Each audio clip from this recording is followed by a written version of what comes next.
Alors, en ce qui concerne donc, les impressions que j'ai eues en écoutant les débats de ce matin, je pense que le premier message, c'est qu'il faut être pragmatique et bien évidemment n'aider que des projets qui aient été conçus par les collectivités locales à leur rythme et au rythme des collectivités françaises ou des associations qui peuvent les aider. Ça ne sert à rien de vouloir aller trop loin tout de suite, il faut construire pas à pas en collant à la réalité du pays dans lequel on se trouve et de la population locale, et en n'oubliant pas bien entendu le suivi du projet. L'argent, on m'a plusieurs fois demandé est-ce que l'agence aidera? Oui, l'agence soutiendra techniquement et financièrement. Je pense que le point central n'est pas là.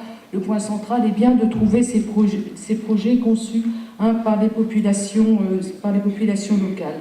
Alors, je disais dans mes quelques mots d'introduction que c'était un peu une obligation morale pour les pays riches comme le nôtre d'aider certains pays d'Afrique ou autres. Je voudrais ajouter que nous avons également beaucoup de choses à apprendre et je crois que ça a été très bien illustré dans les débats de ce matin.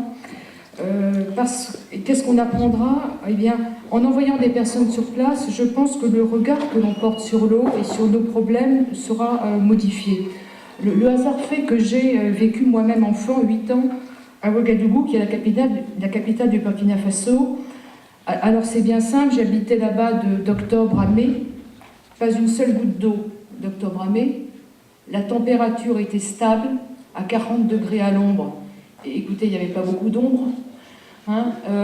Quant au dénuement des populations, le Burkina, la Haute-Volta à l'époque, était à l'avant-dernière position des pays les plus pauvres du monde, battu par le Mali, qui était d'à côté. Donc quand vous vivez ce genre de situation, alors ça a besoin de vivre 8 ans, mais si vous l'éprouvez physiquement, j'allais dire, pendant ne serait-ce que quelques jours, vous ne pouvez pas revenir pareil.